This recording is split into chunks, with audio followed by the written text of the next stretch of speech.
happy money is you're able to tell stories about money that allows it to flow.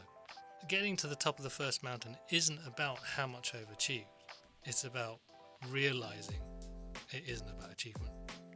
I have a diary where I had described 3 things that I needed to achieve by the age of 30. That I assume was like success.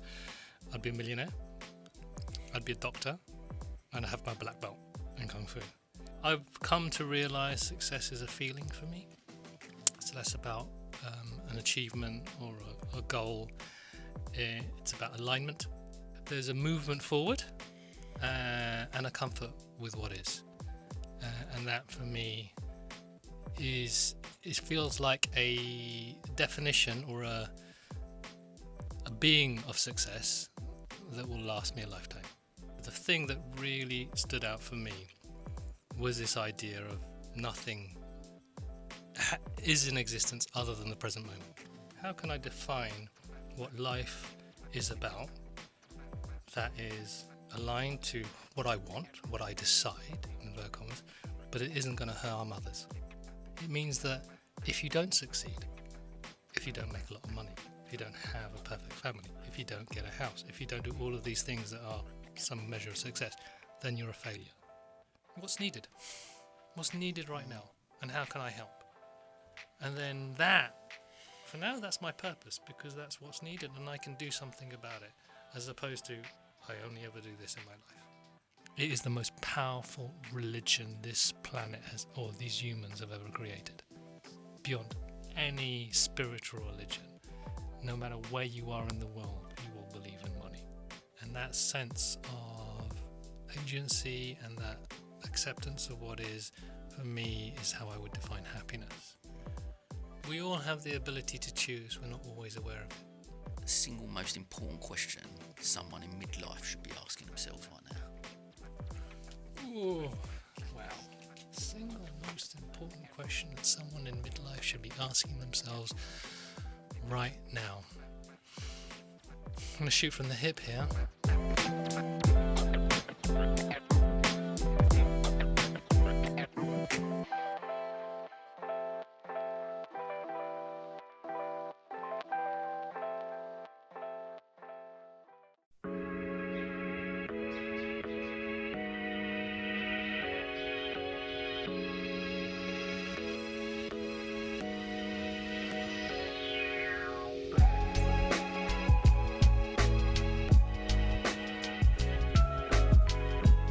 I'm on a mission to help the world to see success differently. We're sharing the stories of our guests. I hope to inspire those that listen. This is the Different Hats podcast, produced by H2 Productions. I hope you can join us on this journey.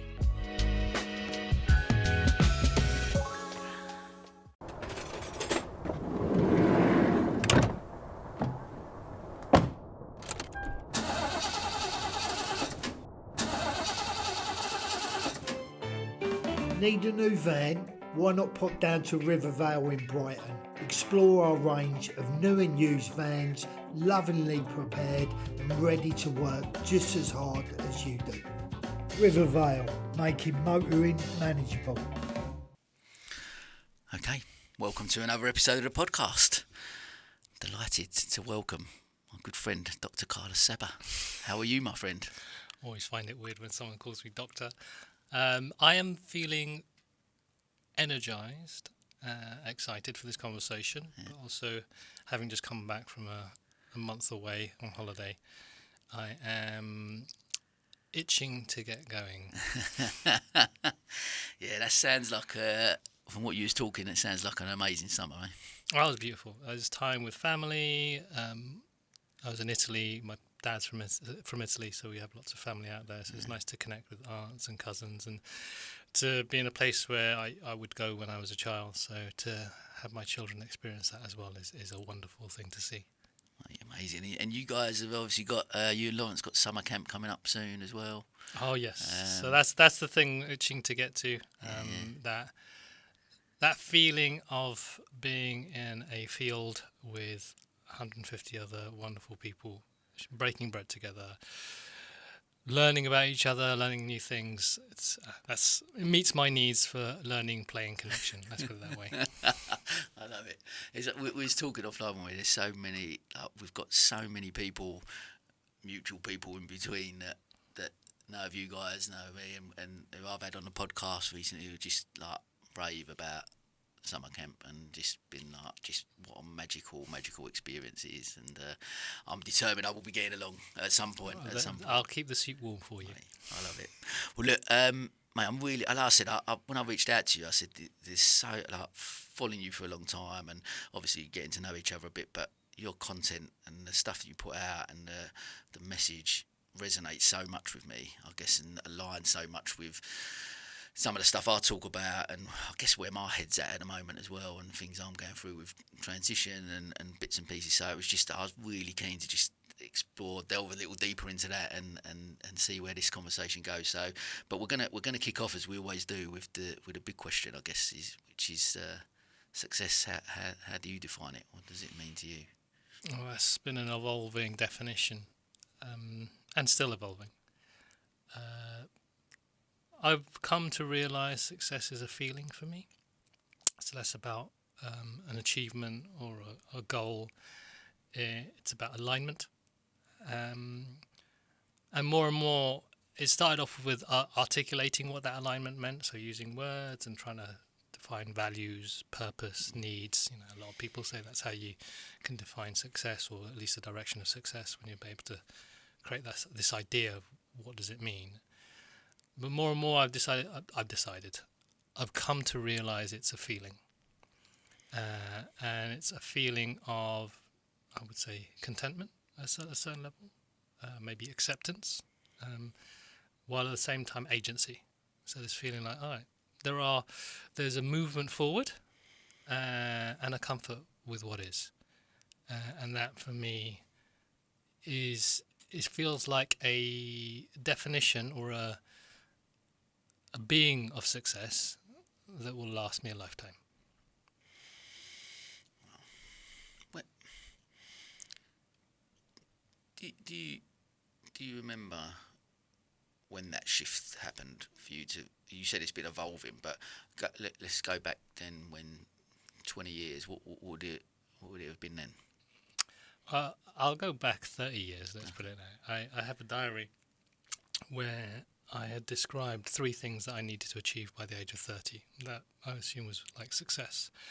I'd be a millionaire, I'd be a doctor, and I'd have my black belt in Kung Fu. And I've realised over time that, or I discovered or learned or accepted over time, I was conditioned to be a doer, an achiever. And there's many reasons that I've discovered for that, or many reasons I've understood why that is the way it is. And I did achieve certain things. I did get my black belt. I did become a doctor of sorts. I never became a millionaire. And so the thing I realised is that some of these achievements, these definitions of success, are based on something else. You know, they were arbitrary measures at the time, thinking, okay, yeah, actually, having lots of money is a measure of success. And why is it a measure of success? Because you're doing something, you've done something of value, you've achieved something. And so there's something really about achievement that pulled me forward, but not necessarily in the most healthy way. And so there was a time, I'd say over the last 5 years, of just understanding more around spirituality. I was brought up religious, but I wouldn't say I was spiritual. And what does that mean for me? Spirituality is this looking at the world from a different perspective. And that perspective that I've found helpful is at a very, I think, high level, infinite time, infinite universe perspective. This feeling like, actually, what I do today, my life, essentially is relatively insignificant when you look at the whole span of time. So on one level, I was like, oh my God, that's a bit depressing. But on the other level, it's like, oh my God, like, there's so much around me that is bigger than me. You know, all my worries and fears and issues and definitions of success kind of mean nothing on that scale. So trying to work out what that means without going mad took me on a journey of just reading and learning, and particularly with our work at the Happy Startup School, we're talking about businesses that are purpose-driven, that isn't just about money. So if it isn't just about money, which is generally what business is about, what is it about? So then you have to go inwards, like, what am I about? And then you have to try and understand, well, who am I? So all of those questions led me to just read and learn and experience various things. One, I would seminal idea for me was The Power of Now by Eckhart Tolle. I read it 3 times, still didn't fully understand it. But the thing that really stood out for me was this idea of nothing is in existence other than the present moment. So this is only the thing that is actually happening. But the past and the future still has an impact on us at a psychological level. And that's for me like, okay, what's that about? And that led me down a whole path of like, okay, what are guiding my actions that I don't actually know about, I'm not aware of. And this idea around conditioning and parts of ourselves and how we react emotionally and where is that coming from. And then this idea of like future and uncertainty and fear and what is making me want to have control over my future, making me want to achieve, and what is that within the context of a wider universe. And so all of that just made me realize in the end that all of these are just stories. Stories we either inherit or have had imposed on us. But because they're stories, there's also stories we can make up for ourselves. And so we have agency to say, all right, what is this life about? And it's okay for me to just decide it's going to be about this. And the boundaries maybe to put around it is like, how can I define what life is about that is aligned to what I want, what I decide, in inverted commas, but it isn't going to harm others. And so if I could use that simple framework, then it's like, okay, I don't need to achieve, I don't need to be this person. I can want to do that, and if I do that, how can I do that without harming others? But I can just also stay still, and that's okay. And staying still is the hardest thing for me. God, there's so much in that for me. Like, so, do you think like that standstill we do? I'm the same. I struggle with that being present, that being in that moment. Do you think that is a lot to do with society's narrative that we should do, and we need to do more things? We've got 24 hours in a day. You should be productive all the time. You know what I mean? That sense of just sitting and doing nothing and being still is difficult with that so much noise externally. Do you think society plays? Yes, and I would say where I am now and the way I think about things, there are 3 aspects to it. There's society, there's family of origin, and there's biology. And I think all of those 3 things come into the mix. I don't think we can control our biology, but I do believe, and this is a belief, I don't have any science or proof or research that I can lean on, but I do believe that we are each built in such a way that we have certain proclivities, whether to be happy, whether to be energetic, whether to be relaxed. You can see it, you can explain neurodiversity or physical difference. We all have different structures physical structures that we are living with and in. And that can guide how much we can and can't do. I will never be an NBA basketball player. I am 5'5". As well as Muggsy Bogues was again, I don't have. It's very unlikely. However, biology isn't all of it. We still have agency. We may come into this world in a certain body, but there are individuals in this world who have achieved amazing things. Muggsy Bogues again, 5'5", and he's still NBA basketball, but achieved amazing things. With what they've got. That aspect of what's possible, I think also is a lot to do with our families of origin and how those initial conditions of inputs in whichever way, and I don't think there's a simplistic way. If your parents were great, then you'll be amazing, and if your parents were this way, you'd be that way.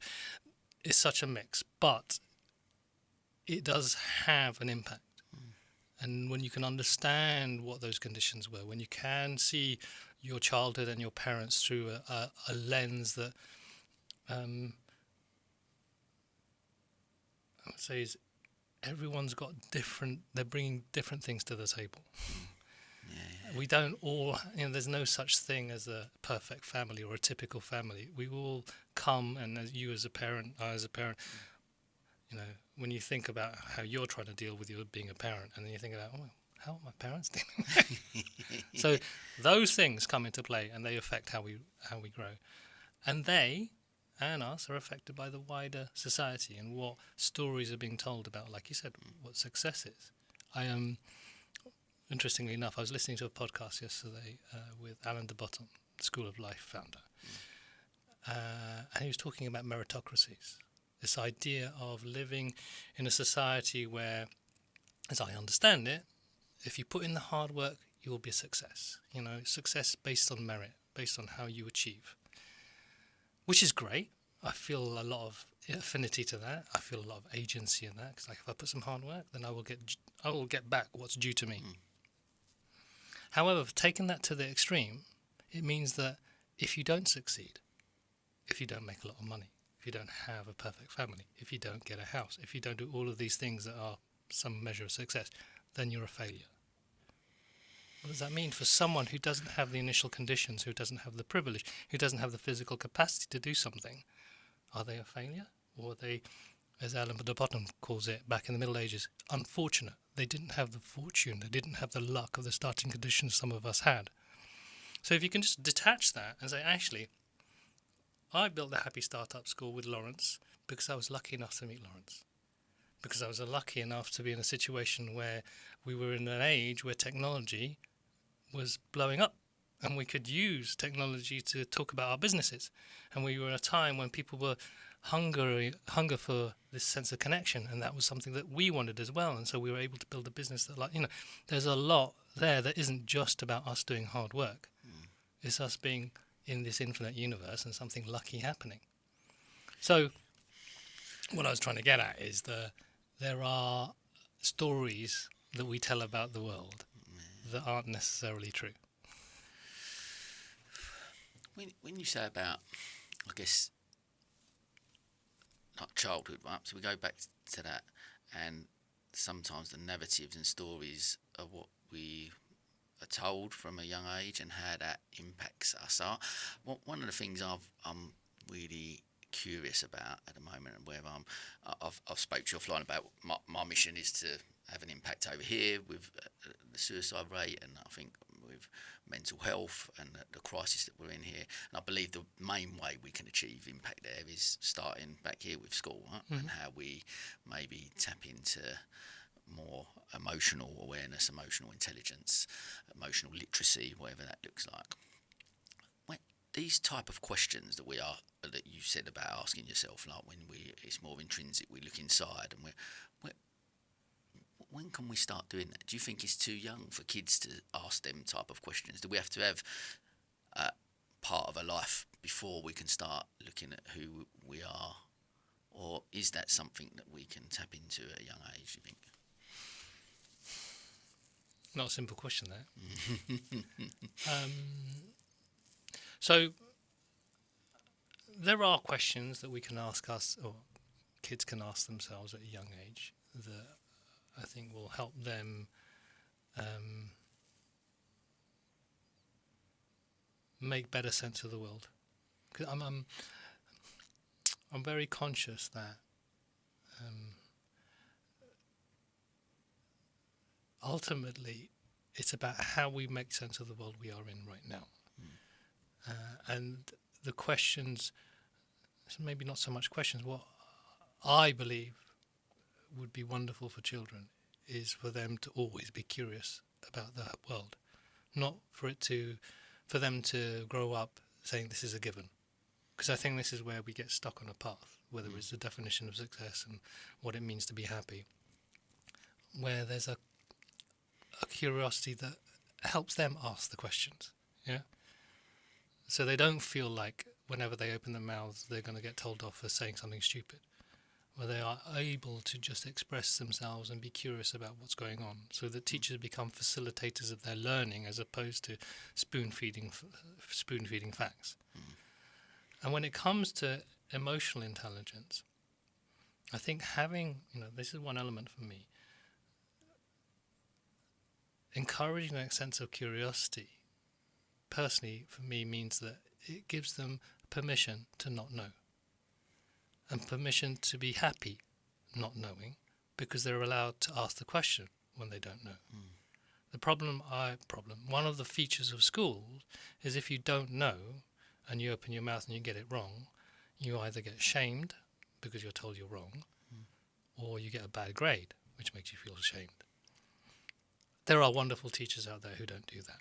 But as a system, the fact that you have a grading system, the fact as a parent you will see an A, a B, C, D, or a 9 to a 1, and it will give you an emotional reaction, means that implicitly a child will feel shame if they don't get it right.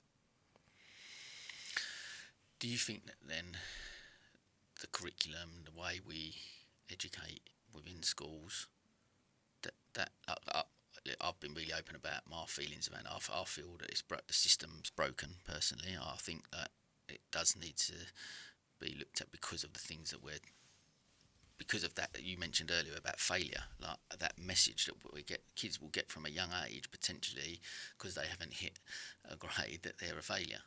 And how does that then impact them later in life when they come to them challenges? They've gone into the world of work, into the adulthood, with that message that potentially they're a failure. And like that, if the curriculum was different, if the curriculum was teaching more about how to understand, process emotions, be curious, creative, ask them questions, do we create a generation that's more around and can deal with those things and don't feel like a failure? Because I think for me, the biggest thing is for kids is recognising that they're enough just as they are. And this is where, even we're talking now about the thing I've struggled with, what's come out for me with some breath work and therapy and stuff like that, is my feeling of not feeling like enough. At 46 years old, I feel I'm not enough.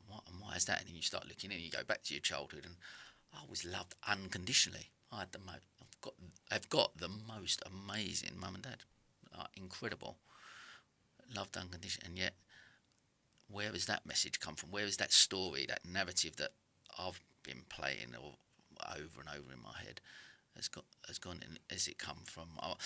Can you pinpoint it? Don't know. Just the circumstances, right? The environment I've been in, whatever it is. But is it the school system has a part to play in that? I don't know.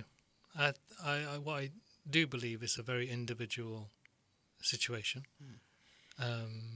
Some people thrive in school, some people don't. I thrived in school. I got amazing results. Still have the same feeling of not enoughness sometimes. So is it school? I think school can have an impact, but I don't think it's the be-all and end-all.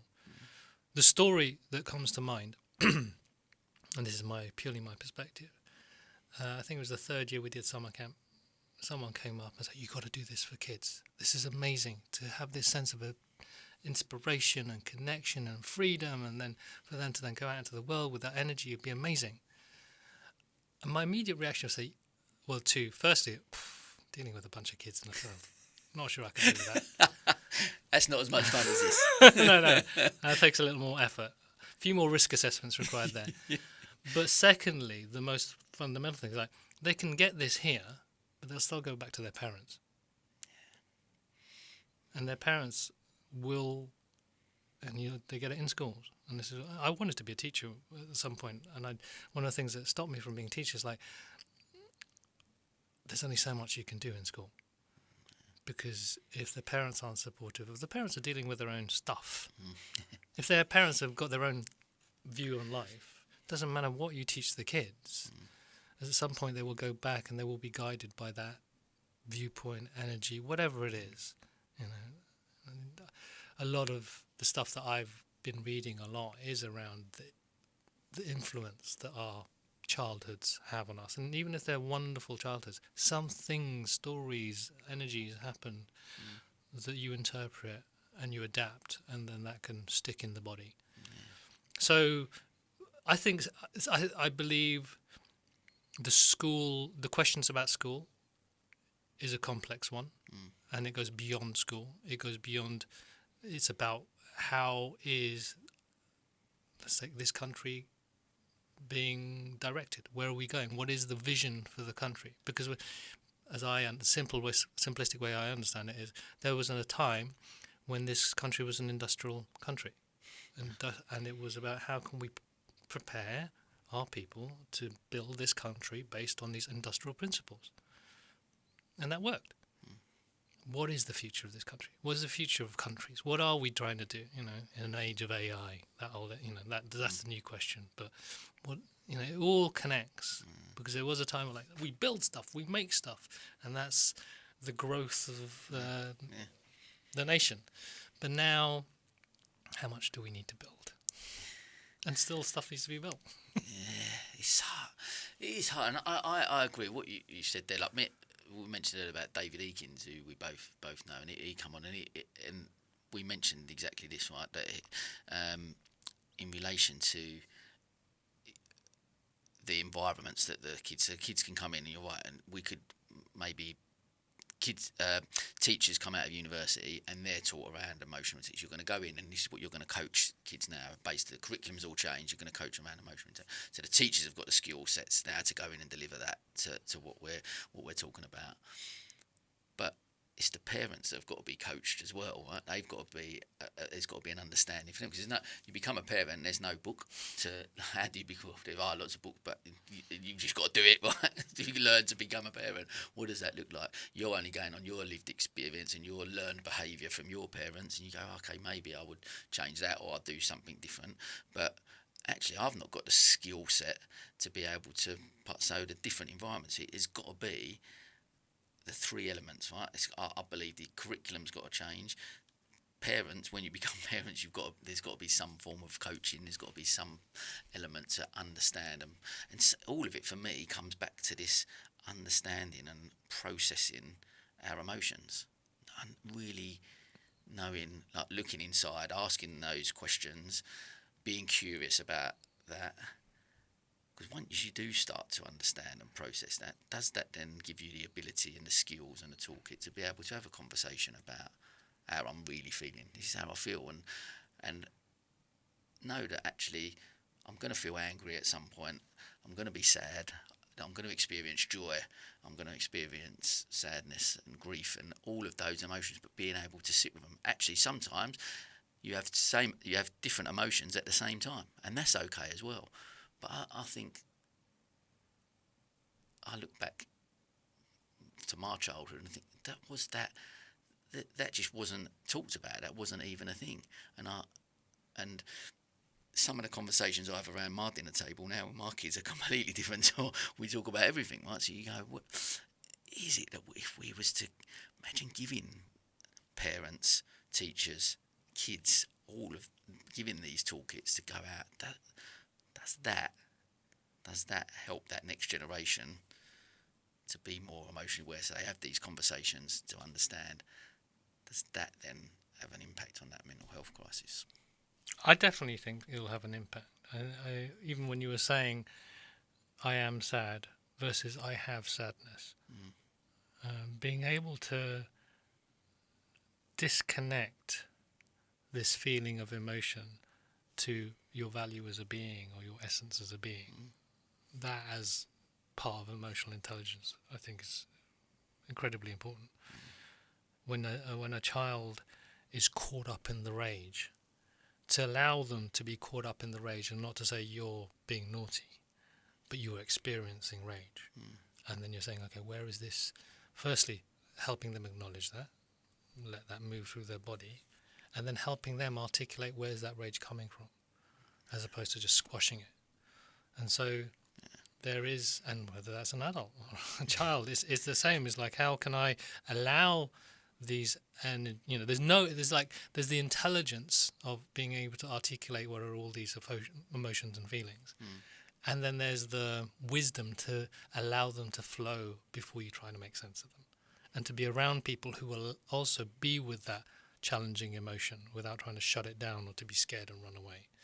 So I think there is something important about us being able to identify and be with these things called emotions. And that also lends itself to working with conflict better. I think in schools, it's a classic thing. It's like a child having a tantrum or being disruptive on the day a teacher isn't at their optimal mental space is going to create a massive issue, or they're not going to deal with the situation the best way they can. Do you ask the child to be compassionate to the teacher that they're having an off day? Do you get the teacher to be able to take some time out so they can then deal with this situation? And operationally, there's lots of questions, but fundamentally, I think what you're talking to is that how do we not get caught up in the emotion, so that we can then let it subside in time, so that we can be a regulated place of time where we can then make sense of what's going on. Because it's so much of that, I think, for me, is just giving children, giving that next generation, adults as well, at different stages, wherever it is, but a toolkit, right? Giving them the skills, understand, like creating environments, spaces where they are gonna have conversations in a classroom. And what does that? Because one of the things that come up for me was the lack. When I spoke to a head teacher, he was saying that actually the reason we focus so much on academic intelligence is because it's tangible and can measure it. Mm-hmm. You can't really do that necessarily with emotional intelligence. I don't know. I'm again, the jury is out for me on that. I still think there's got to be ways of measuring that still. There's got to be things that we can put in place to create those environments where they're sitting around talking about emotions, giving them the skills to be able to do that, and what that looks like, and focusing on kindness and all of these things that we can. We can measure most things. There must be a way of still. Can I ask you a question? Yeah. In a company, how do you measure culture? Yeah, good question. Yeah, good question. It is hard to. Yeah, you're right. I don't know. How do you? One way of identifying whether the culture is coherent is you have a set of values and a set of principles in which you're living together. This is how I understand it. Living together. Yeah. So you say being kind to others, or choosing not working with unethical businesses, or whatever it is at a company level. I would assume at a school level is not disrespecting someone, taking a breath before you actually react, spending time to articulate what's going on inside you, and it's the difference between measuring something and giving people the skills to do something. I teach martial arts. We have a belt system. The beauty about a belt system is it gives the students a sense of progress, because everyone wants to be black belt. When you hit black belt, you realise you know nothing. All of that is just a construct for you to just understand that your body works in a certain way, and you're just learning the fundamentals. Similarly, I think with emotional intelligence and grades, or whatever you want to measure, you're trying to build some fundamental skills, and you want to help. Ultimately, if you're thinking about in the school system, you want to help the teachers understand where is everyone at, because that's ultimately what the grading system is. I believe it isn't about A is better than B. It's like, okay, based on what we think A is and how A is useful, and someone at B, well, these are the things that maybe they need to learn to get to A. It's a case of like a progression of knowledge. Whether that knowledge is useful, that's a whole different question. So similarly, when I teach martial arts, if you're going to do a punch, you need to have a good stance. So we need to start off with stance. If you're going to handle conflict well, you've got to notice your own emotions. So you've got to have emotion. So these are like building blocks that you put together to give you a sense of progress. But I don't think you can grade it. But maybe there is a way, in what I think what you're trying to say, is to introduce steps that are the, building blocks, curricular, I don't know, something that helps children understand, okay, I missed that bit, I've got to work on that bit again. Or a teacher to say, okay, we're all going to work on this bit, and this is why it's important. Yeah, every time I talk about it, I feel like sometimes you go, this is too big for me. But it fascinates me. It fascinates me, and I think that there's, like I said, the ultimate goal is to I really believe in getting the messages to kids at a young age. They are loved, and they have enough as they are. And I don't feel that message would stop people being ambitious and wanting to strive for things. I don't ever, me and you sat here offline beforehand. I don't feel like I'm probably more ambitious today than I've ever been. Right? I'm striving for loads of big projects that I'm really passionate about, but it comes from a different place of where I was 15 years ago when we would have sat, and similar to you and your 30 list going, I want to be a millionaire. That's going to be, and that's what I'm striving for. But it's different when you switch in your head and you're doing something that comes from a place of love, as opposed from and I think if we can, I just feel that if we really delved into that with the kids, I feel that I don't know if you've seen, I've launched them little lunchbox letters that I give to my kids every day. I give them, and I feel like that type of message. If everyone's getting that message on a constant basis, then we just create a different generation that maybe not getting to a stage in life with a lot of people. I guess clients you work with, people that come to the Happy Startup School and stuff like that, where is it? I say midlife crisis, midlife awakening. What I don't, we get to a stage in life, and it seems to be around this between in your 40s, where you get to a stage in life where you actually start asking these questions, and you have this.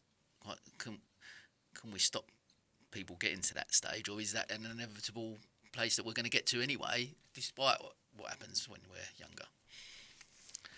Lots of things in there. No, that's great. No, it's great. Brains. No, I love it. There's a few things that I'd like to expand on. Firstly, on this idea of hitting midlife, a stage in life where your perspective shifts.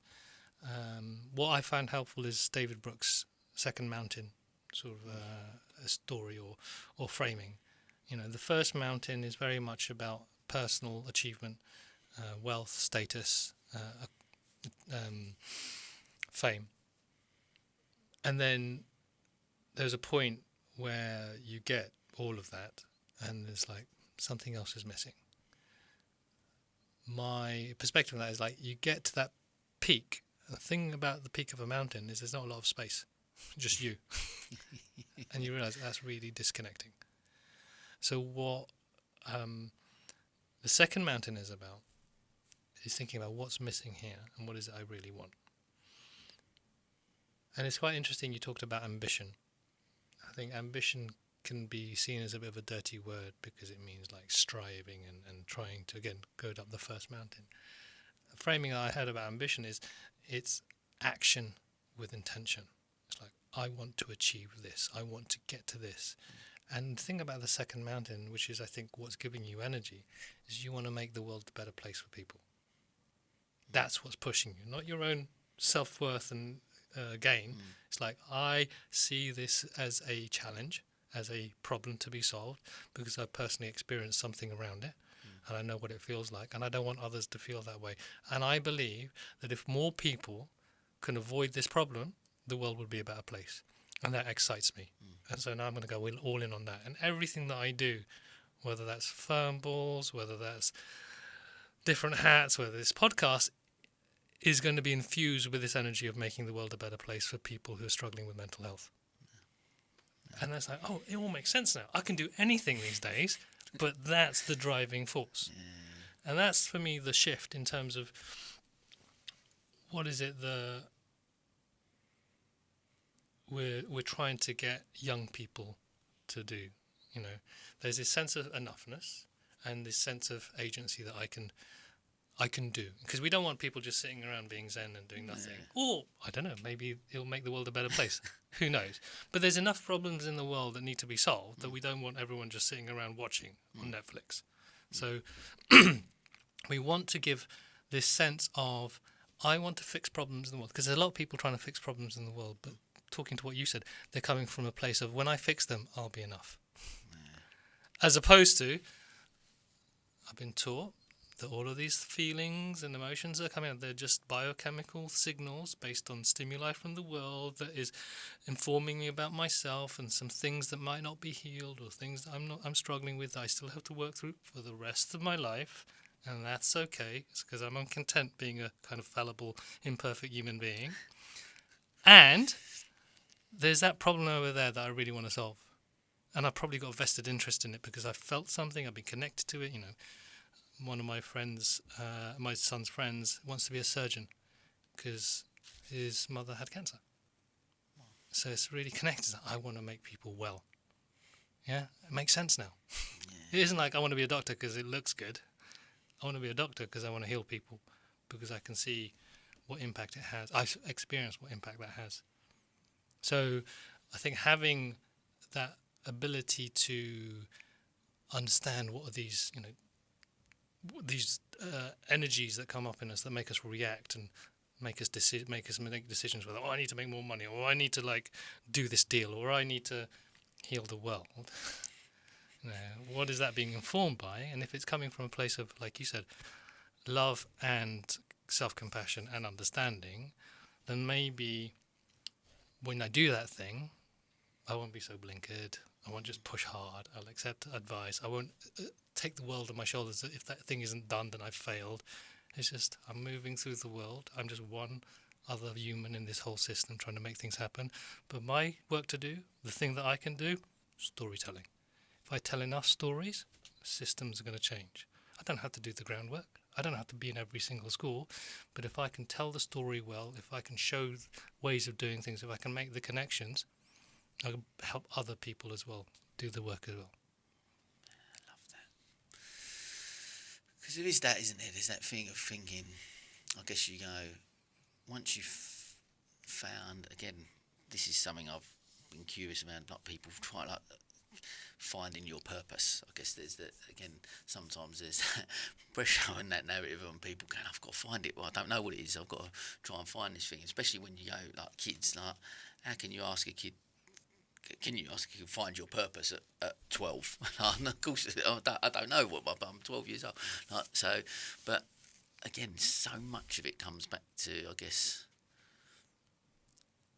values, looking at, because if you find out, I guess you can find out who you are as a person. You can ask them questions earlier on and go, actually, these are my values, this is what I believe, and I'm going to live my life in accordance, to the best of my ability, in accordance with those values. The other stuff that you do, I want to be a doctor, or I'm going to be a footballer, or I'm going to be an astronaut, or whatever them things are, that's just something I'm going to do. And that doesn't change. I'm going to do that in a way that still aligns with my values. I guess that's the thing that, for me, I guess that these conversations I've had 100 odd episodes in, that you start to question, really analyse and realise and go, we're constantly programmed, I think, from society, from upbringing, whatever it is that you've got to do and you've got to become, as opposed to just going, that doesn't define me. Like, I'll host a podcast, I'm a businessman, an entrepreneur, whatever label you put on it, that those things won't define who I am. What will define who I am is I'm a kind, but this is what I believe. I'm a kind person. I'm honest. I've got integrity. I'm curious. These are the things, some of the values that I have, and I try and live my life and the work I do that will be in accordance with those. And I think if that's where people can maybe get to sooner, maybe that helps. I don't know. I'm going to pick up on get to sooner. Yeah. Because it then means like when is too late? When is just the right time? Yeah. Sure. I definitely believe there's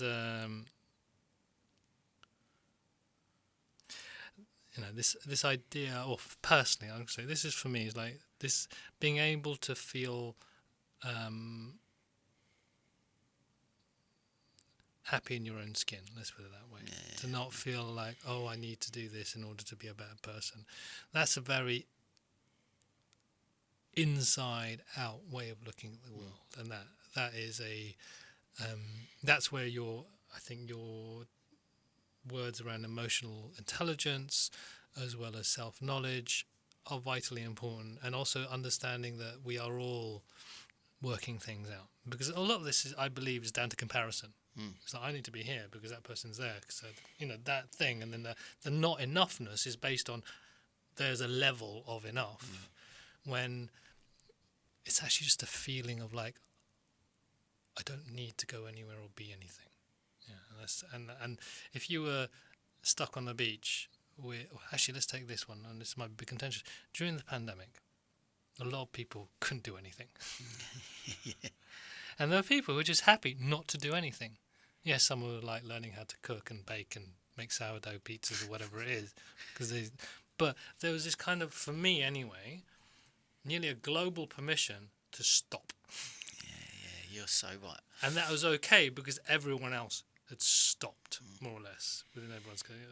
And there was lots of shit going on, but there was an essence of like, we're not racing towards something anymore. We're told to stop. So that, for me, if you could capture that feeling every day,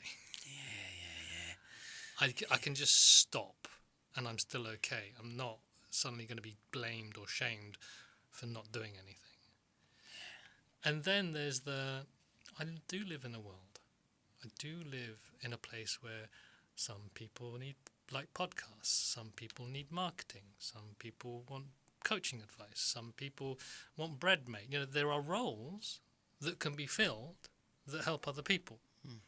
Does that mean I can only be a bread maker? Does that mean I can only be a marketer? No. I then get to choose, in inverted commas, where do I feel is my place to be? What feels right as a thing to do? A lot of people, however, say, do you know what? I need to be an entrepreneur because it makes a lot of money, and to be, I don't know, a cleaner is just below me. As opposed to, what's needed? What's needed right now? And how can I help? And then that, for now, that's my purpose, because that's what's needed, and I can do something about it, as opposed to, I only ever do this in my life. I just wanted to take a moment to talk about one of our sponsors, Nostos, an authentic experience of Greece right here in the heart of Hove. In a world brimming with dining options, finding that one place that captivates your palate and heart isn't always easy. It's about more than food. It's the stories, the ambience, the slice of another world. This is the essence of Nostos, an award-winning Greek restaurant. With traditional recipes passed down through generations, each dish promises a story and a piece of heritage. And Nostos is more than just a restaurant, it's a community contributor. Each dining experience supports initiatives close to their heart, from local charities to cultural events, enriching Brighton and Hove's social fabric. They also provide catering services, bringing Greek cuisine to your personal events. For a taste of Greece without leaving town, visit nostos-hove.co.uk. And when you do go, say Sam recommended the feta nests. Oh my God, they are amazing. See, that's a brilliant thing to think as well, isn't it? It's that actually just at this moment in time, this is my role, this is how I can best serve, maybe, or this is how I can best feel fulfilled at this moment in time. And that may shift. I look again, I have 15 years of being in business, and I think if you had said I'd be on this mission now, doing what I'm just planning on doing and trying to go, absolutely no. Like, what? No. Like, that's never. I'm never going to do that. Podcast host an event. No, that wouldn't have been. I would never have suggested that. And yet here I am. And I think that's it, isn't it? It's the ability to adapt as well, and the ability to go. Actually, and at whatever age, you were right, like you pulled me up on that, and that's right, saying about we'll get there sooner. Why? Like it could be, and in another 10 years' time, where I am, what I'm doing right now, may completely change again, and it may be that actually this is another problem here, and I'm going to try and solve that because that's aligning with these values here, and that's making me fulfilled. And I think it's because again, back to an archaic way, and still that I think there's almost like this blueprint for life that we've been sold, and this is something I've been questioning a lot lately. Is this blueprint for life that we go? You come out of school, you get a job, you find a partner, get married, you have kids, you all of these things. You get a house, mortgage, you work till you pay that off, and that's the blueprint. There's no real scope for anything. That's what a normal, inverted commas, a normal life looks like, and that's what we should live to. And our question, I've shared going through a separation at the moment, and me and my wife talking about actually how do we separate with love, and what does it look like? Actually, imagine what it would look like if a normal, again, inverted commas, a normal marriage was that you got married and you lived in separate places, and you had and you had kids, and they would stay sometimes with you, sometimes, and you have family days, and that's what it would look like, and that was what everyone did. And then all of a sudden you go, oh, we're actually moving in together. You what? You're moving in together? Oh my God, that's mental. What? That's really weird. How are you doing that? Like, just imagine. But part of me is going like, why can we not move the boundaries slightly? Why can we not be curious and question this and create our own blueprint? And then go down the rabbit hole with it, but you sort of start questioning so much about life and the blueprint that we've been almost programmed to believe this is what should happen. And I guess for me, just again, one of my values, one of my beliefs is I'm naturally curious. I host a podcast because I'm curious. I'm sitting opposite amazing people like you because I want to ask these questions, and I'm curious about the world and human behaviour and life. But ultimately, it's because I'm on a journey with it myself, right? So I'm questioning all these things, and I just wonder, I guess, where am I trying to go with it? I guess I'm just wondering where, how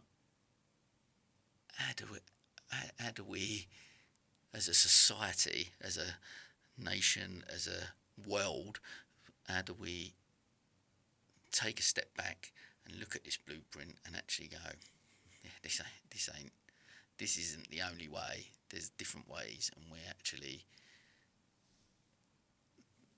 it's okay to explore these other things over here. We can create whatever blueprint we want for ourselves. There isn't just one size fits all, and that's what a normal life looks like. Where do we start with that? Compassion and forgiveness. I think that's fundamentally where it is. I think people who cling on to a way of living and a way of being, whether it's to do with marriage, whether it's to do with gender, whether it's to do with race, whether to do with work, they cling on to this thing of like, this is the way, because if this isn't the way, then maybe I got it wrong. Yeah?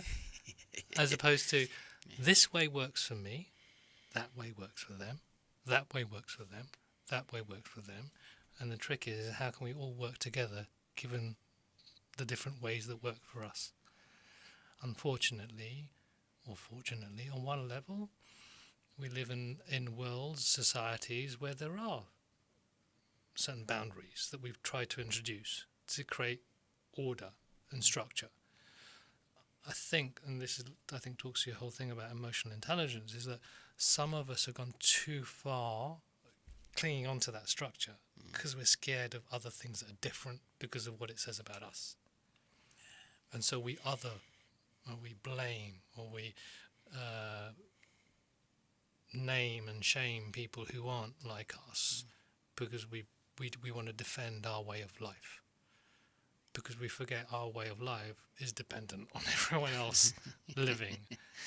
When we think, no, it always has to be this way. And where does that come from? It comes from fear. Where's that fear? Why does that fear take control? Because we don't understand it. And why don't we understand it? Because we don't have emotional intelligence. Yeah. Where? So when like people who you speak to and you see, you come into the startup school and stuff like that, where people you see on their journeys through life when they are stuck, like people listening now that may be listening to us talk about these different concepts and ideas that feel stuck and are starting to question. What do you say? What would you say to them? Where do we start with the transition, with the change? Firstly, I am not the only person with the answers. No one is. Everyone's got a different set of answers based on their own set of experiences. So there's a part of it is being clear about what is it that you're trying to change for yourself, and finding people who've been on that journey before and who can help you with that. And the core to that is not doing it on your own. I think if those who, in my experience, those who are stuck, particularly on this, okay, what is the next 20 years of my life going to be like? Work up until now has felt effortless, empty, de-energizing. I have all of these ideas and passions inside me. I can't make sense of them, but I need to work it out on my own. Because I was told is like, if I work it out on my own, then I'm a good person. I'm like the hero. As opposed to the reason you can't work it out on your own is you can't see everything. You know, it's that whole thing, you can't see the label when you're inside the bottle because you're caught up not only in terms of all the ideas but all the feelings of doubt that come with it. And that's based on the fact that like everyone else has got their shit together apart from me. When in fact, when you actually do find people that give you space to just share and talk out loud, not only your ideas and ambitions and visions, but also the things that get in your way, your fears and your doubts. Even just that process starts to help you make sense of it. And it's not...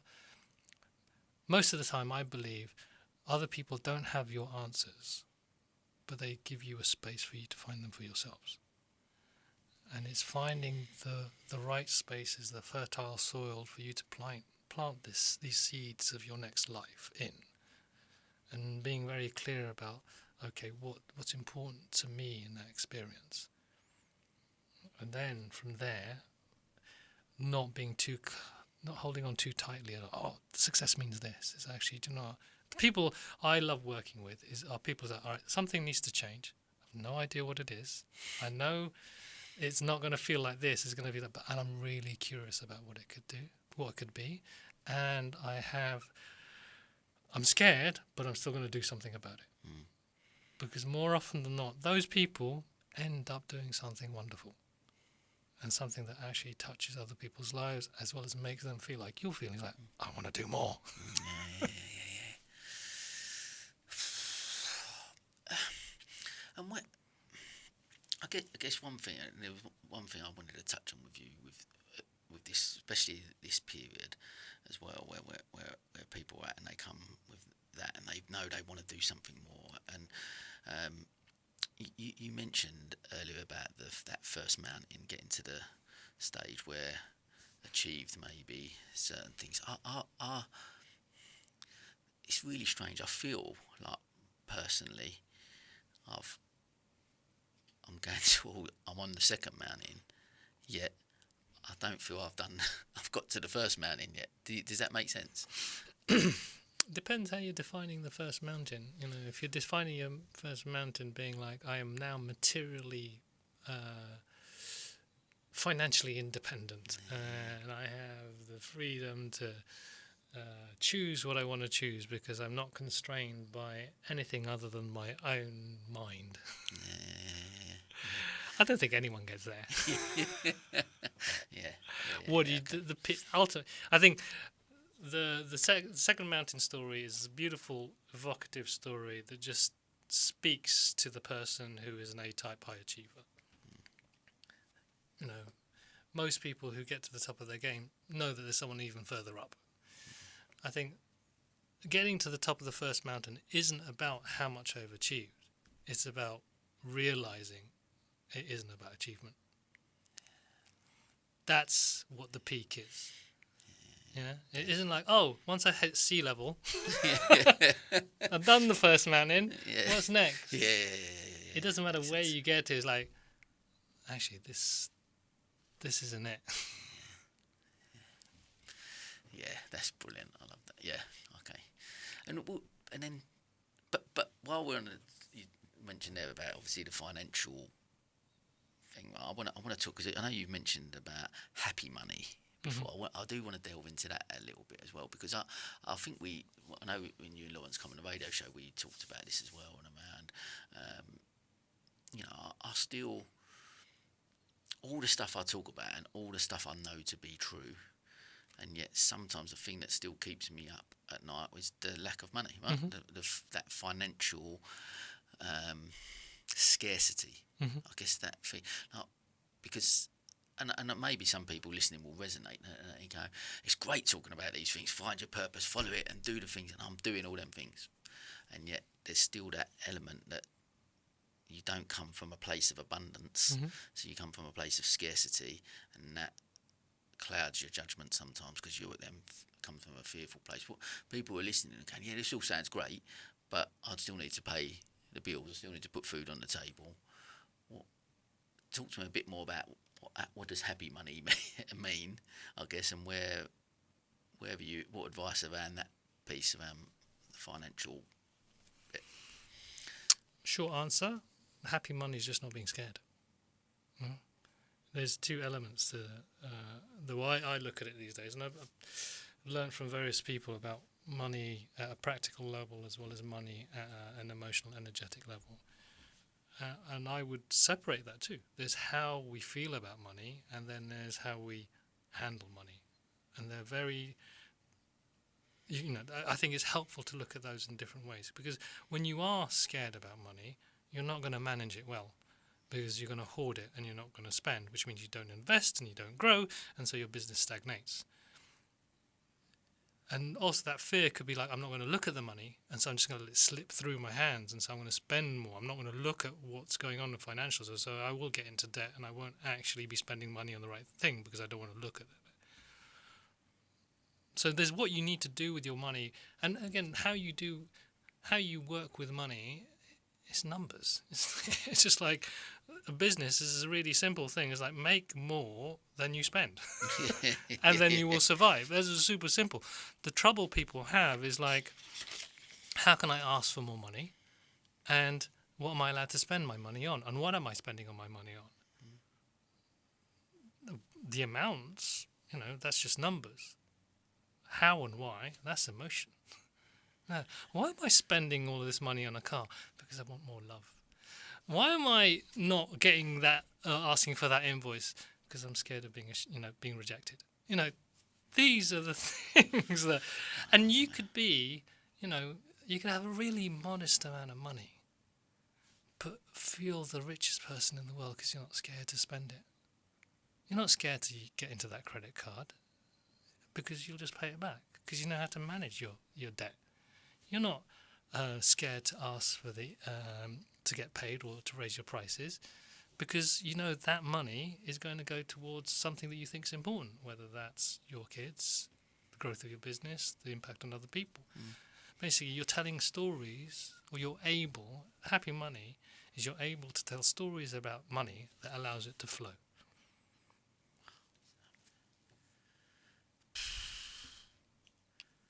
Never explained it. That's such a brilliant way of describing, because that is it, isn't it? So much. And again, I suppose I refer to myself, I'm sure people will resonate. Like, it's the stories, the narrative I've told myself about money for so many years. Like, you go, and I grew up in a very working class background, so money was scarce, and I guess those. I never wanted for anything. I had everything I ever wanted, really, when I look at it. There was always food on the table. Could go and play football. That was it. Didn't need anything else. It's really simple. Again, there's so much of where my head's at with my belief system and everything I talk about, and there's still that old narrative that will still pull me back in over here because of the relationship I have with basically the narrative that I've told myself and I still believe about money. I guess that's where the shift has got to happen, I think, for me to completely be at peace with that or let go of it. So my father has a phrase that he used to share with me, or he still shares with me, and even though on holiday recently, he loves saying this, is never take a step longer than your stride. That's his thing about money. Basically, never go into debt. Yeah. And on one hand, given where he came back, he was given where he came from, which is he was brought up during World War II, where there wasn't ever enough money. So you need to always be careful about how much money you had. That phrase, that story, makes complete sense. Because if you take a step longer than your stride, you will fall. You won't be able to feed your kids, and you won't be able to clothe yourself, and you won't have a home. We live in an age where you can't buy a house unless you get a mortgage.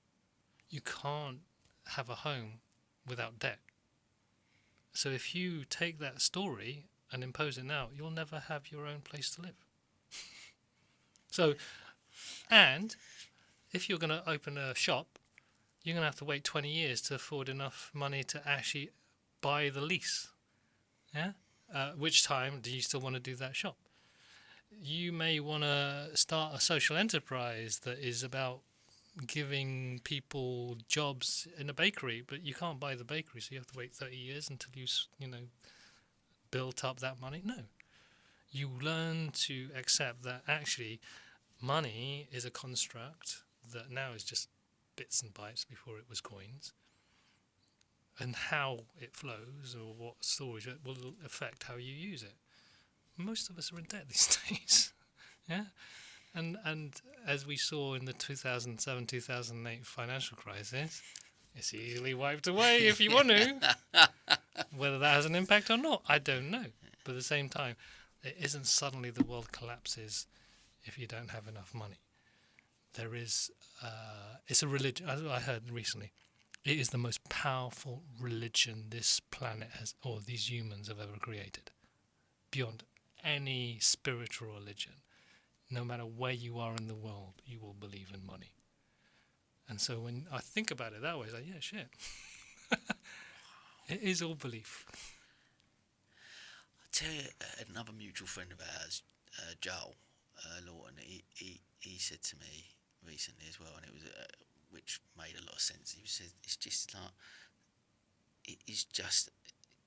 it will come and go. Money is just a thing, right? It's an energy. Imagine it's just an energy. Someone's got more energy than you right now, and if they want to support and help you and give you some of that energy, then take that, and then maybe that will get you through wherever you are, and that energy, and you just utilise it as when you look at it as a different type of thing. It's just a gift that someone might give you, and that they're just transferring their energy that they've got more of it than you have at the moment, and they're going to give you that, and you can take that energy, and there'll be a time when you have more and you'll give that to someone else maybe. And it's just, if money was just energy and we're just passing it through and we're just passing it around, okay, and that made a little bit of sense to me. But you're right, it's just again, it's back for me, it's all back to storytelling. Back to the stories that we... It's finding the analogies that work for you. Yeah. And I think some analogies are more powerful than others. Yeah. But fundamentally, it's... again, it comes back to your emotional intelligence. Yeah. Noticing, okay, is it I actually don't have enough money? Or is it the fear of being shamed that I'm spending money that is frivolous or not right? I think that's it, isn't it? There is. I think for me personally, there's probably a lot of shame for whatever reason around money because of because of debt and other things. Like you said, ultimately we're all going to be, and it's just, I think it's getting to a point of being comfortable with it to a degree. Do you know what I mean? Like just being comfortable with that feeling around what that is, because it's going to come and go. As long as you're I guess, like you said, back to the other thing where you're managing it a little bit You're better. mindful of it. You're looking at it. You're conscious of it. You're not saying it doesn't exist and it doesn't matter. It does matter. It's just you can make it matter less. Add more anxiety to it. I think, and that's it, isn't it? It builds up, and you come, because when you come, like we've all been there. I from time to time, you come from a place of abundance. So when things are good, like you might have, had a good few deals come in and things, and everything's looking healthy and rosy, and you go into those next meetings, or you go into the next event or the next project or whatever, and you're just coming from a place of abundance. So the energy around you is completely different to when you're going, I'm having this coffee, if I don't make this sale, I'm not going to be able to pay that invoice, and I'm not going to be able to take a wage this month. That's a different conversation to someone sitting there going, flying. Whether you take it or not is irrelevant to me. It doesn't. You know what I mean? Yeah. I believe in what I'm selling to you, and you're going to take value from it, and you're going to. That's just such a different energy that you project, isn't it? Exactly. And I might not have enough money, and I might not be able to pay that invoice. I'll work it out. I'll defer it. We'll come to an arrangement. I might have to do a bit of hustling here and there, but I'll work it out. Yeah. It's that, I think, the shame of like, oh no, I can't pay that invoice, so now they're going to think I'm not a great business person, and all my family are going to think I'm a shit business person because I'm not, making enough money. Suddenly, as opposed to this situation is a bit shit. There's lots of different things. I've been distracted. Life's been a bit hard. It is what it is. I'm going to have to deal with it, but it doesn't mean I'm a shit person. And again, it's back to that stories we tell ourselves, looking inward and asking what those questions to ourselves, why we feel that. And again, back to so much of what we've spoke about, and so much of what you keep bringing back to is this emotional intelligence, right? But linking that with, again, I keep referring back to to schools and education, and where if we focused on stuff like that, and again around emotional intelligence, our belief systems, and even if we talk about money side of it, how we feel about that, and what those narratives that we would be able to educate, because it's teaching people more about life at school as opposed to the academic stuff that maybe we. Not as I keep going back there. I know. Yeah, well, I definitely think my son would have preferred to avoid English literature.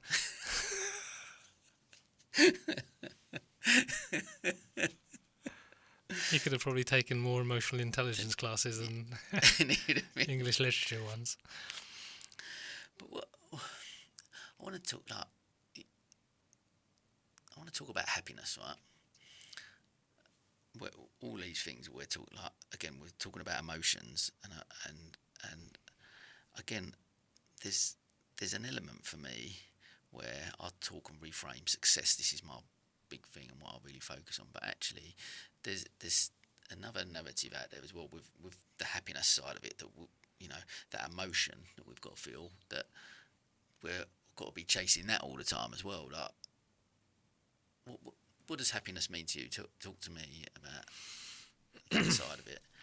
So, the short answer for me, happiness is acceptance and agency. So it's the not resisting how the world is at the moment and my situation. So it's an element of contentment. Like I'm okay where I am right now, and I have the ability to change things if I wish. And that sense of agency and that acceptance of what is, for me, is how I would define happiness. There are sensations around joy and awe and beauty and wonder that are maybe, you can talk about the neurochemistry of the human body. You can have those sensations but not necessarily be happy, in my opinion. And you can be in some really difficult situations, financially, commercially, personally, in relationships, but you come at it with acceptance. Maybe it's a sense of responsibility. I am where I am because of the choices I've made. The situation is what it is and I can't change it. And I have the ability to do something about it. I have the self-determination, the freedom to act and make a change. Do you think that what you mentioned there is about I guess taking responsibility, accountability for where you are right now is a big thing, right? I think sometimes maybe we get lost, or we're asking all these questions, and yet we don't, to make that change or to find those different feelings or whatever that is. It's holding your hand up and actually looking at it and just taking accountability and responsibility. That's such a big thing, no? Yeah, I think it's part of the emotional intelligence thing. It's a part of awareness, and it's it's not blame in terms of like you're a bad person because you did this. You may have caused harm. You may have put yourself in a difficult situation. Maybe you didn't run the business as well as it could have been. You took your eye off the ball. But it's better to say, oh, and it happened because of this. Because at the time, I was in another space, or I didn't know what was going on. I was distracted. It's like taking responsibility for me is having an awareness of those things without overly judging yourself, without putting some moralistic view. It's like, oh, you're a bad person, or shaming yourself. Yeah. But so it's having that awareness and saying, oh, I'm here, or I'm here. Because then when you have that awareness and that knowledge, then you know, okay, I can choose to either go back to that behaviour or do something different. Because now I know if I do that, I get here. Do I want to still be here? If I do, continue as you were. If you don't, okay, where do you want to be? And if you want to be someone else, what is it you need to do differently? And that, for me, I put that in the bucket of happiness, because it's like, then you don't want to be anywhere else other than the path you're on right now, because you're taking choice and you're accepting where you are. There's something that really resonates with me, because I think, like I mentioned to you before, I remember getting to the end of last year and going, I'm here again, I don't want to be here again. I made a choice this year to do things differently, and I've asked for help. I've booked things out and strategy days, and and so much then have changed in this last 7 to 8 months of this year. And I know I'm going to get to December, and actually financially probably isn't going to look much different, I'll be honest. Maybe even worse than it was last December. But it's such a different headspace, because I know I'm going to look back on this year and go, things have changed. And I'm in this place here. That's the place I want to be. Maybe not financially, maybe not whatever. Not all those boxes are ticked. Maybe they never will be. But actually, I'm in a better place, because ultimately I've made an active choice to do things differently from how I was doing them before. Mm-hmm. And I think that sits a bit better with, I guess, where I am now. And I guess for all of us, I think one message I guess I'm trying to get across is that, and just tell me if I'm wrong, what you think of this, but whatever it is, we always have a choice. Mm-hmm. Wherever we are, on whatever path we're on, there's always the ability to choose and change something. Would you agree? We all have the ability to choose. We're not always aware of it. And I think there are times in our lives when we forget that we have choice. And that could be just going through a very difficult period, we're lost with it. And that's where being with others helps. And this, I think, alludes to the kind of work that you're doing, is to remind people that they do have a choice about how they feel and what they can do. There is a part of this as well, I think, that was coming up when you're talking about, okay, maybe this year might not make as much money as I am doing now, and this image in my head of someone measuring life as this like line going up to the right, and it's like, okay, I've just had this dip, but I'll be back on course to go up. What if life just did this weird random routine? You're not trying to get anywhere, you're not trying to score more points so that when you get to the end you're at the top of the scoreboard. You're just on this crazy adventure where you take left turns and right turns and detours, and sometimes you're stuck in the middle of the forest, and sometimes you're racing down the rapids. it's all an experience as opposed to a race. And then that means this year, that was just part of this. That's another chapter in the book.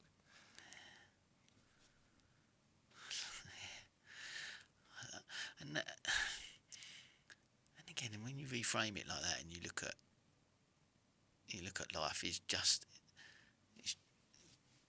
a bit messy, right? That's part of the experience of life. It's always going to be, and I guess is it just getting comfortable with sometimes being a bit of chaos, and maybe that's okay. I think it also comes down back to stories. What is the story that we tell of life? There's there's a way of looking at it. There's like symptoms, systems, and stories. And the symptom that I think a lot of people feel like I'm not enough, I'm not achieving enough, I'm not making enough impact, I don't have enough purpose in my life. And there's a system that we're living in where it is about accumulating money or looking, having more reach, having more impact and awareness and fame. And so, how can I shift that? How can I change that? So I'm not tied to this feeling of I always have to do something to always keep on growing. So that's when you have to sit down to the level of stories.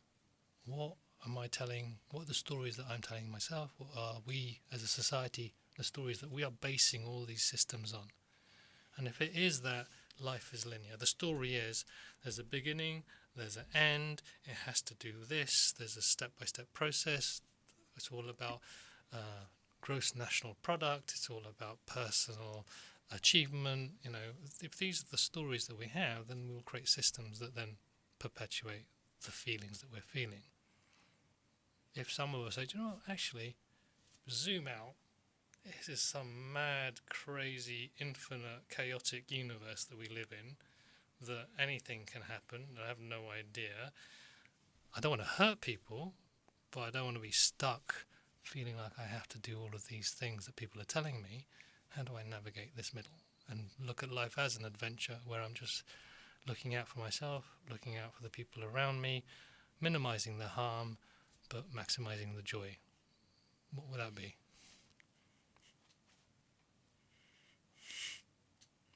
Brilliant. Brilliant. I wrote this thing down, and from what you've just said there, in my head aligns with it. Maybe happiness is about trying harder at the same isn't about trying harder at the same game. Maybe it's about playing a new game.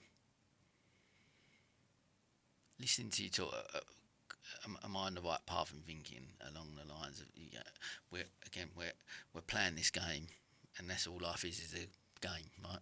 We're just playing a game. We're going along, we're doing this thing because we think the game is to get to the end and to achieve X amount or whatever, go past go, collect your £200 and do whatever. But actually when you realise the game is just the whole experience of it. And again, does this lend us back to the point of where you mentioned right near the start about being present, that because if we're not present and we're not enjoying this part of it, this whole part of the game that we're playing, and we get to the end and we go, fucking hell, we've missed the game, we've missed all this. Is that what you're alluding to there in that sense? What you're reminding me of is a book called Infinite Games. Right, okay. I don't know if you heard of it. Yeah. So I can't remember the author. I think Simon Sinek wrote a version of it. But I like this idea, or this helps me think about it. The finite games are the infinite games. Monopoly, classic finite game. Yeah, there's a winner. You're all trying to compete against each other, and it ends. An infinite game. I'm trying to think of an example. One thing that springs to mind is like improv, where people just tag in and out and they're just trying to continue the story, but they're not doing it by competing against each other. They're doing it by basically bouncing off of each other. The purpose of the game isn't to win, it's to keep it going for as long as possible. So what you're doing is engaging with others, playing with others, supporting others, changing the rules in order for more people to play, so it never ever stops. So if you were saying actually we want to shift the game, it's like, yeah, we're going from finite games to infinite games, and the whole purpose of infinite games is for everyone to play for as long as possible. And yeah, I'd say that's more or less the changing the rules. And there's that. I guess when we look at it, we zoom out again, and you look at life as a whole. But when that realisation kicks in, I guess, because it's again, death is something that we don't necessarily. It's not a subject a lot of people talk about. And you go, but actually, the realisation that none of us are getting out of this game that we're playing, none of us getting out of this alive. It is gonna come to an end at some point. Once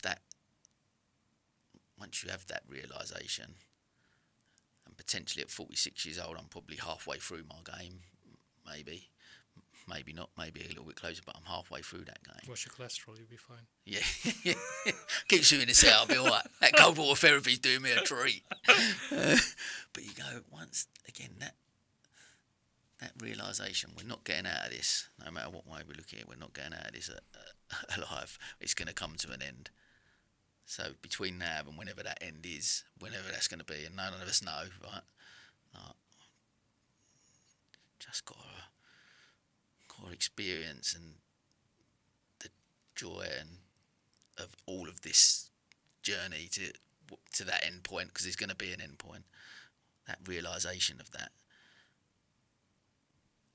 I guess the main question is, why is it that we struggle with that so much? We struggle with that realisation. We do worry, and we have got these anxieties and all these, and we don't, because it's going to come to an end at some point. So fucking enjoy it as much as we can. What stops us from enjoying it as much? What stops us from keep going, but fucking hell, I'm going to sit up all night worrying about X, Y, and Z? Well, two things come to mind. There's like, oh my god, this is all going to end, so I need to get as much as I can right now. And I don't want to let go of anything because, I don't get a second chance. Versus, this is all going to end, and I want it to be as happy and as joyful as possible, and part of that means being with others and sharing, what I can with others. And then coming back to this infinite game thing, is like, I tagged in when I was born. I'm going to tag out when I go into the next life or wherever I go, but the game's still going to go. So I'm going to make sure I tag in people and they can still keep on playing. So the purpose of my being here is to make sure anyone who tags in can continue where I left off.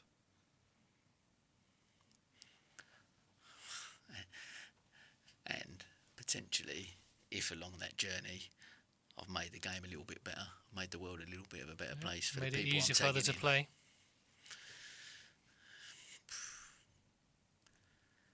It's a game that we all want to play now. Yeah. If we and I think this speaks to how people think about climate change, how people think about societal inequities, how we think about what's the role of humanity on this planet.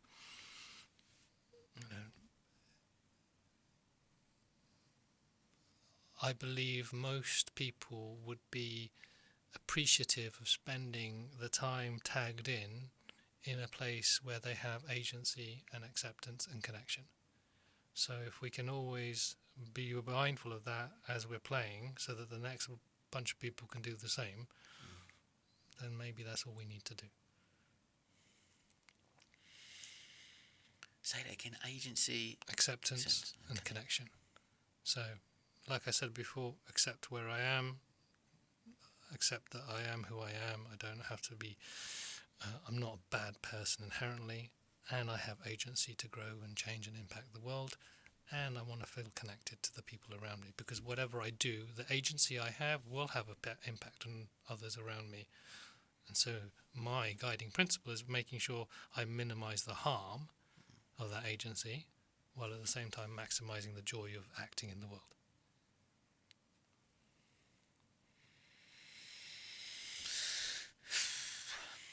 And through the work that you do with Happy Startup School and stuff, if you like that, I guess one of my pillars is fulfillment, right? Like you get that fulfillment from, you get those elements and that feeling of fulfillment from, I guess, what you do now with. So that whole journey of cultivating acceptance and realising my agency is an ongoing journey. It's a roller coaster ride, up and down. That's his life. Yeah, I've learned that the neurochemicals will have their say, and I have to ride that wave. Yeah. And at the same time, the agency aspect of it is I've chosen that the things that are important to me, some of the core things that are important to me are these core needs that I've identified. And this is part of our work. What we try and help people do is like learning, play, friendship. Those three things, when they're met, those needs, then things are not too bad. And summer camp, I get to hear from amazing speakers. I get to meet amazing people from different walks of life doing change in the world. We're in a field for 3 days, not having to hit targets, not having to sell, dancing, jumping in lakes, sitting on hay bales. And we get time to spend one-to-one with each other, whether it's an evening banquet on a hay bale, walking around the field. Learning, play and friendship is core to that. When we're doing altitude, we're in the mountains, get to meet leaders from all sorts of industries, navigating transitions in their own way, sharing their stories. We get to hike up a mountain, see the stars, just feels like energetic and playful. And these are people that I know now for 10 years, some of them who came to the first ever retreat. And then when we do our work with Vision 2020, these coaching programs, designing and iterating and deepening the learning, the curriculum is my own learning, is the stuff that I talk about now, is part of that, just trying to understand this work better. I get to create new things, new ways of doing things. Over the past 5 years of running it, we've tried all sorts of different ways, modalities, technologies to try and basically make that impact. And that's such a place of creativity and play. And again, all these people, so many people who do the program, come to summer camp, come to altitude, they're in Brighton. I know them as friends. We've cried together, we've laughed together. Learning, playing, friendship feels enthused in all our work. I could do all sorts of other things, but I know if those things are present, then I'll have energy to do them.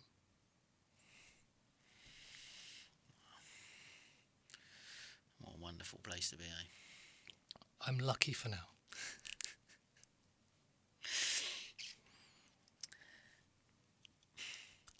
We're coming towards the end. Mate, I could literally this could go on for another few hours. There's so many. 3 days in the field if you wanted. Yeah, mate. I tell you what, we'll talk about that after. A couple of things just before we come towards the end, and I'll finish off. But I've got a question here. Single most important question someone in midlife should be asking themselves right now. Oh, wow. Single most important question that someone in midlife should be asking themselves right now. I'm going to shoot from the hip here. Who do I want to be? I'll tell you what speaks to me about that.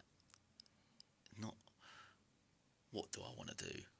They're the things that, again, back to kids. I know I kept referring back, and this kept going around this emotional term, but going back to kids, like, how do you ask a kid, what do you want to do? Who do I want to be? Behave. I'm going to rephrase that, actually. There's a variation of that. I think I'm feeling more, who am I becoming? Yeah, okay. Because there is a level of, there's too much agency, I would say, is who do I want to be? Yeah. And there is choice. But we are in a world where we get inputs. Yeah. And so when we respond to those inputs as well as acting on them, we are becoming someone. So we can choose, I want to be that person, but that might not necessarily be the person you become, because the world also has a say and others have a say. So being, again, accepting this is where I am, and the world is pushing me in a certain direction, and I have agency to choose. And those two elements are contributing to me becoming someone. And it's like, who is this person I'm becoming? And what choices? So what are the inputs that are pushing me in that direction? And what choices am I making? And is that person the person I want to become?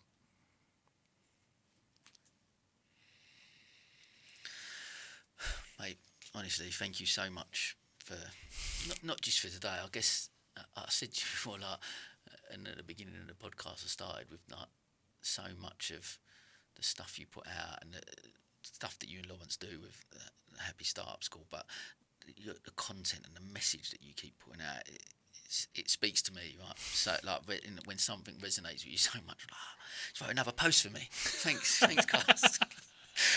Well, I'm glad at least one person reads mate, it. Honestly, it's brilliant. And I'm so grateful for your time and coming on and sharing your wisdom with me. And it's fascinating. Like I said, we could go on for many more. Come back and we'll have another chat. Yeah, we'll part have another chat. two. Yeah. No, it's been a joy. But we've got a closing tradition on this podcast. So I am going to get you along to one of our top table events. But these are our storytelling cards.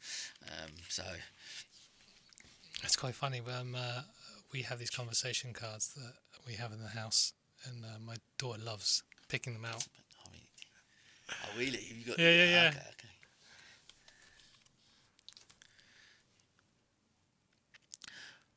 When have you felt most connected to your body, breath, or senses? Well, the first thing that springs to mind was day before yesterday, in the sea, in Brighton, Sunday morning, icebreakers.